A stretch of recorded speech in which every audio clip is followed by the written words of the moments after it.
안녕하세요. 10월 18일 월요일입니다.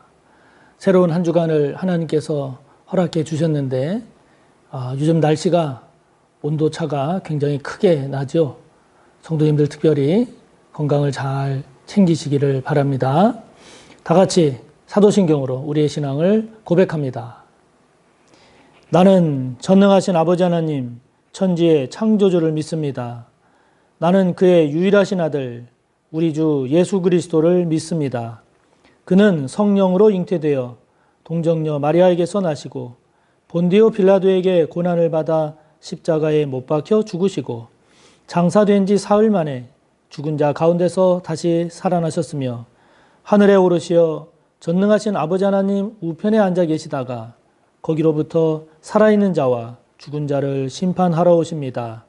나는 성령을 믿으며 거룩한 공교회와 성도의 교제와 죄를 용서받는 것과 몸의 부활과 영생을 믿습니다. 아멘. 오늘 우리가 함께 나눌 말씀은 에스겔 36장의 말씀입니다.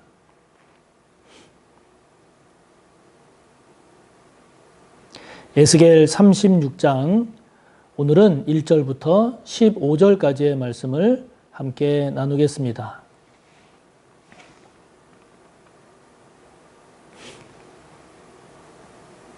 함께 봅시다. 인자야, 너는 이스라엘 산들에게 예언하여 이르기를 이스라엘 산들아, 여호와의 말씀을 들으라. 주 여호와께서 이같이 말씀하시기를 원수들이 내게 대하여 말하기를 아하, 옛적 높은 곳이 우리의 기업이 되었도다 하였느니라. 그러므로 너는 예언하여 이르기를 주 여호와께서 이같이 말씀하시기를 그들이 너희를 황폐하게 하고 너희 사방을 삼켜 너희가 남은 이방인의 기업이 되게 하여 사람의 말거리와 백성의 비방거리가 되게 하였도다. 그러므로 이스라엘 산들아 주 여호와의 말씀을 들을지어다. 산들과 맷뿌리들과 시내들과 골짜기들과 황폐한 사막들과 사방에 남아있는 이방인의 노략거리와 조롱거리가 된 버린 성읍들에게 주 여호와께서 이같이 말씀하셨느니라. 주 여호와께서 이같이 말씀하시기를 내가 진실로 내 맹렬한 질투로 남아있는 이방인과 에돔 온 땅을 쳐서 말하였노니 이는 그들이 심히 즐거워하는 마음과 멸시하는 심령으로 내 땅을 빼앗아 노략하여 자기 소유를 삼았음이라. 그러므로 너는 이스라엘 땅에 대하여 예언하되 그 산들과 맷뿌리들과 시내들과 골짜기들에 관하여 이르기를 주 여호와께서 이같이 말씀하시기를 내가 내 질투와 내 분노로 말하였나니 이는 너희가 이방의 수치를 당하였음이라. 그러므로 주 여호와께서 이같이 말씀하시기를 내가 맹세하였은즉 너희 사방에 있는 이방인이 자신들의 수치를 반드시 당하리라. 그러나 너희 이스라엘 산들아 너희는 가지를 내고 내 백성 이스라엘을 위하여 열매를 맺으리니 그들이 올 때가 가까이 이르렀음이라. 내가 돌이켜 너희와 함께 하리니 사람이 너희를 갈고 심을 것이며 내가 또 사람을 너희 위에 많게 하리니 이들은 이스라엘 온 족속이라. 그들을 성읍들에 거주하게 하며 빈 땅에 건축하게 하리라. 내가 너희 위에 사람과 짐승을 많게 하되 그들의 수가 많고 번성하게 할 것이라. 너희 전 지위대로 사람이 거주하게 하여 너희를 처음보다 낮게 대우하리니 내가 여호와인 줄을 너희가 알리라. 내가 사람을 너희 위에 다니게 하리니 그들은 내 백성 이스라엘이라. 그들은 너를 얻고 너는 그 기업이 되어 다시는 그들이 자식들을 잃어버리지 않게 하리라. 주 여호와께서 이같이 말씀하셨느니라. 그들이 너희에게 이르기를 너는 사람을 삼키는 자요 내 나라 백성을 제거한 자라 하거니와 내가 다시는 사람을 삼키지 아니하며 다시는 내 나라 백성을 제거하지 아니하리라. 주 여호와의 말씀이니라.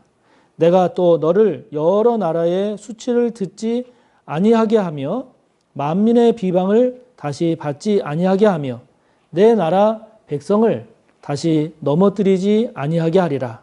주 여호와의 말씀이니라 하셨다 하라. 아멘. 네, 지금 이제 계속해서 마지막 48장까지 하나님께서 이제 이스라엘을 향한 구원의 말씀, 회복의 말씀, 그 이스라엘의 미래를 향한 말씀을 쭉 주십니다. 이러한 하나님의 말씀을 우리가 묵상을 할 때 단순히 이스라엘 백성에게만 주시는 그런 말씀이 아니라 오늘 우리에게 주시는, 나에게 주시는 하나님의 말씀으로, 하나님의 음성으로 우리가 이렇게 묵상하고 이해하고 적용을 할 때 비로소 오늘의 이 말씀이 우리에게 주시는 하나님의 말씀이 되겠죠. 자, 오늘 하나님께서 이스라엘에게 주시는 그 말씀을 통해서 우리가 되새기고 묵상할 것이 뭘까라고 하는 것을 우리가 한번 같이 나누어 보겠습니다. 자, 먼저 1절부터 4절까지 보면 하나님께서 이스라엘 산들에게 말씀을 주십니다. 이스라엘 산들. 결국 하나님의 백성, 이스라엘이죠.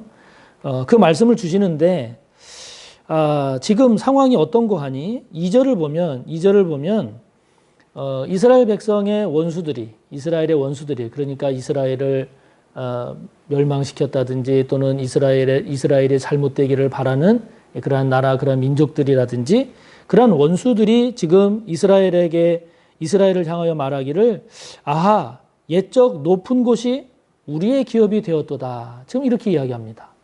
지금 남유다, 이스라엘이 망했잖아요. 예루살렘이 함락됐어요. 예루살렘 성전이 파괴가 되었습니다.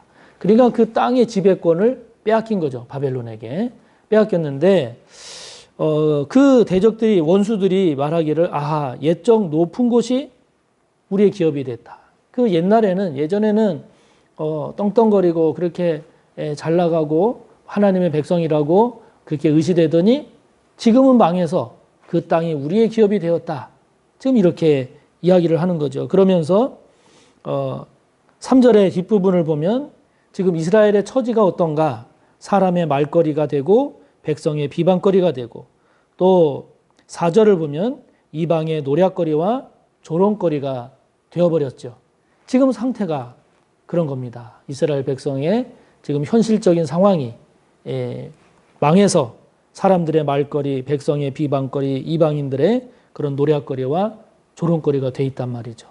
아, 옛적에 저 높은 저것이 이제 우리의 기업이 됐다라고 이렇게 이야기를 들을 만큼 아주 망하고 이렇게 비참하게 된 그런 상황이 됐단 말이죠. 자, 여러분, 이런 소리를 듣고 있는 지금 이 상황이라면 이스라엘 백성들이 느끼는 또 가지고 있는 마음 어떤 거겠습니까? 비참함이죠. 그리고 왜 이 지경이 되었는가에 대한 자신을 향한 또는 지도자를 향한 또는 이스라엘 전체를 향한 그런 분노도 있을 것이고 또 지금 그렇게 된 상황에 대한 부끄러움, 수치도 있을 것이고 또 지금 힘겹게 황폐화되어지고 모든 것들이 파괴되어지고 빼앗겨진 그런 현실에 대한 낙담, 절망 이런 것들이 있겠죠. 패배감도 얼마나 많겠습니까? 그리고 거대한 나라 그 바벨론 또 이스라엘이 망하기를 바랬던 그런 나라들과 비교해 볼 때 얼마나 지금 열등감으로 가득 찼겠습니까? 그런데 중요한 게 무엇인가요? 그런 상황에 하나님의 말씀을 하나님께서 주고 계신다 하는 거죠. 이게 중요합니다. 그러니까 우리가 신앙생활을 하고 또 이 땅을 살아갈 때 어떤 때는 삶이 좋기도 하고 어떤 때는 삶이 힘들기도 하고 고난 가운데 떨어지기도 하고 또 마음의 상처도 받기도 하고 또 내가 원하는 뜻대로 안 되기도 하고 여러 가지 이제 삶의 그런 모습들이 있지 않겠습니까? 그런데 우리들은 이 감정을 가지고 있고 현실을 주로 직시하는 그런 인간의 그런 한계를 가지고 있다 보니까 지금 내 앞에 주어진 현실에 파묻히고 사로잡히기가 참 쉽습니다. 그래서 잘 되면 좋아하고 기고만장하고 교만하기 쉽고 안 되고 실패하고 망하면 낙심하고 절망하고 원망하고 불평하고 분노하고 그렇게 되기가 쉬운데, 근데 오늘 말씀을 보면 이런 상황에서 중요한 게 무엇인가 하니 하나님께서 지금 말씀을 주신다는 거죠. 그러니까 여러분, 이것을 우리가 묵상을 할 때 놓치지 말아야 할 것이 무엇인가 하니 지금 저와 여러분이 살아가고 있는 현실, 그 환경 자체에 저와 여러분이 지배당하고 사로잡히고 있는가, 아니면 그런 상황에서도 나에게 주시는 하나님의 말씀이 뭘까, 나에게 들려지는 하나님의 음성이 뭘까, 이 하나님의 말씀을 놓치지 않고 있는가, 이게 굉장히 중요한 겁니다. 저와 여러분은 어떤 사람이 되어야 되겠습니까? 하나님의 말씀을 놓치지 않는 저와 여러분이 되어야 하죠. 지금 현실적으로는 유다가 망했잖아요. 이스라엘이 망했습니다. 그러나 이스라엘에게 희망이 있는 건 다른 게 아니에요. 이런 상황에서도 하나님의 말씀이 주어진다는 거거든요. 이게 이스라엘의 희망입니다. 이스라엘의 복입니다. 저와 여러분도 지금 상황 자체보다도 하나님의 말씀이 들리고 있는가, 이거를 늘 점검하는, 지금 상황에 매몰되고 사로잡혀 있는 것보다도 이런 상황에서 내가 하나님의 말씀을 들으려고 하고 있는가, 하나님의 말씀이 들리고 있는가, 하나님의 말씀을 내가 붙잡고 있는가, 이것이 더 중요하다는 사실을 깊이 깨닫고 어떤 상황, 어떤 경우에서든 하나님의 말씀을 놓지 않는, 하나님의 말씀을 들을 줄 아는 저와 여러분이 꼭 되시기를 바랍니다. 그러면서 하나님께서 5절에 보면 지금 이스라엘에 남아있는 이방인들 그리고 에돔을 향한 심판의 말씀을 주십니다. 지금 남유다가 망해서 그 예루살렘, 남유다, 이스라엘 지역을 이방인들이 지금 막 다스리고 있단 말이죠. 에돔이 들어와서 난리를 피우고 있단 말이죠. 그들을 향한 하나님의 심판의 말씀을 주시는데, 거기 5절을 보면 이 이방인들과 에돔이 어떤 모습을 보이고 있는가 하니 심히 즐거워하는 마음과 멸시하는 심령으로 그 이스라엘 땅을 빼앗아서 노력하고 자기 소유로 삼았다는 거예요. 하나님께서 그런 이방인들과 에돔을 심판하실 건데, 그래서 7절의 맨 마지막을 보면 너희 사방에 있는 이방인이 자신들의 수치를 반드시 당하게 될 것이다. 지금 이스라엘 남유다 예루살렘에 들어와 있는 그 이방인들 그리고 에돔, 이들을 향하여 하나님께서 심판의 말씀을 주시는데 왜 그들을 책망하시고 심판하시는가? 그들이 즐거워하는 마음과 멸시하는 심령으로 이스라엘 땅을 침략했다는 거예요. 자기들 소유로 삼았다는 거예요. 여기 이들이 즐거워하는 마음은 왜 즐거워하는 마음이라고 표현했겠습니까? 이스라엘 땅에 들어와서 막 부당하게 막 소유를 가지고 가는 거죠. 그러니까 그 이방인이나 에돔 입장에서 보면 거의 부당이득과 같은 거니까 얼마나 좋아하겠어요. 즐거워하겠죠. 자기들 소유가 늘어나니까. 또 멸시하는 심령은 뭐겠어요? 그 망한 이스라엘을 조롱하고 비웃고 천대하고 멸시하는 거죠. 그러면서 이스라엘의 그 땅을 침략하고 빼앗아서 자기들의 소유로 삼은 겁니다.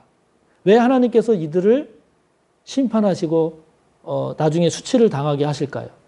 단순히 이방인이라서 이스라엘 백성이 아니라서 그게 아니라 이들이 보이는 모습이 타인의 불행과 타인이 당한 심판, 즉 이스라엘이 당한 불행, 이스라엘이 하나님으로부터 받은 심판, 그것을 그렇게 불행하고 어려운 처지에 놓여있는 이스라엘을 위로하고 격려하기는커녕 그 기회를 이용해서, 다시 말하면 타인의 불행과 타인의 그 심판받은 상황을 이용을 해서 그들의 것을 빼앗아가는, 그것이 하나님께서 심판하실 내용이다 하는 거죠.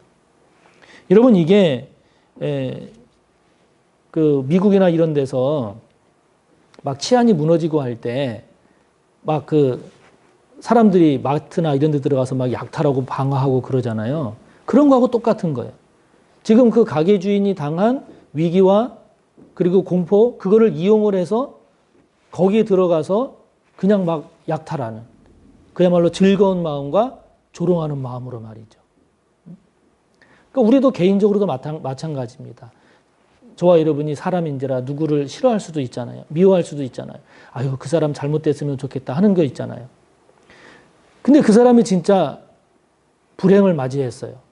고난을 당하고 있어요. 그를 위로하고 회복하기 위해서 기도하기는커녕 그를 잘됐다라고 하는 것으로 그치는 게 아니라 한 걸음 더 나아가서 그가 가지고 있는 것을 빼앗는다든지 그를 더 괴롭힌다든지 이러면 하나님께서 심판하신다는 거예요. 저와 여러분도 어떤 사람에 대한 하나님의 책망, 그 심판에 대해서 저와 여러분의 태도는 어떤가를 잘 살펴야 합니다. 그래서 그가 하나님 앞에 책망받고 심판받은 것하고 내가 가져야 할, 지녀야 할 태도, 마음, 이거는 구분되는 겁니다. 하나님께서 저와 여러분대로 따로 평가하신다는 이 사실을 꼭 기억하셔서 하나님 앞에 책망받고 심판받는 저와 여러분이 되지 않기를 바랍니다. 그래서 하나님께서 이스라엘의 회복을 허락을 해주십니다. 8절부터 마지막 15절까지 보면 10절, 11절을 보면 이스라엘 땅이 다시 사람이 많아지고 사람이 번성하고 처음보다 더 나은 그런 대우를 받게 될 것을 하나님이 말씀하세요. 12절부터 14절을 보면 자식을 이제 더 이상 잃지 않을 거라고 하나님께서 이스라엘을 회복시켜 주실 것이라고 말씀하시는데 여기서 우리가 놓치지 말아야 할 게 있습니다. 그게 무엇인가 하니 8절을 보면 그들이 올 때가 가까이 왔다. 그러니까 아무 때나 하나님께서 막 이스라엘을 회복시키시는 게 아니에요. 이스라엘이 치러야 할 죄의 값을 다 치르고 그리고 그 은혜의 때, 회복의 때가 될 때 하나님께서 이런 회복의 은혜를 주신다 하는 거죠. 그러니까 우리가 하나님의 은혜를 덧입고 복을 받기 위해서는 그 때를 잘 기다릴 줄 알아야 돼요. 그 때까지 잘 인내할 줄도 알고 하나님과의 관계를 새롭게 하기 위해서 저와 여러분이 하나님 앞에 온전히 서기 위한 우리의 노력을 게을리하지 말아야 되는데 사람들이 보통 급해요. 남 탓하기 쉽고 환경 탓하기 쉽고 빨리 회복하고 빨리 번성하고 빨리 문제가 해결되기만을 바라지 그 때를 기다리고 그 때가 있음을 고백하고 인정할 줄 모르는 경우가 많거든요. 저와 여러분 하나님의 때가 있음을 기억하고 언제나 하나님은 선하시기 때문에 저와 여러분에게 가장 좋은 때, 가장 복된 때, 가장 좋은 것으로 주심을 믿고 그 하나님의 선하심을 붙잡고 사는 저와 여러분이 꼭 되시기를 바랍니다. 하늘에 계신 우리 아버지, 아버지의 이름을 거룩하게 하시며 아버지의 나라가 오게 하시며 아버지의 뜻이 하늘에서와 같이 땅에서도 이루어지게 하소서.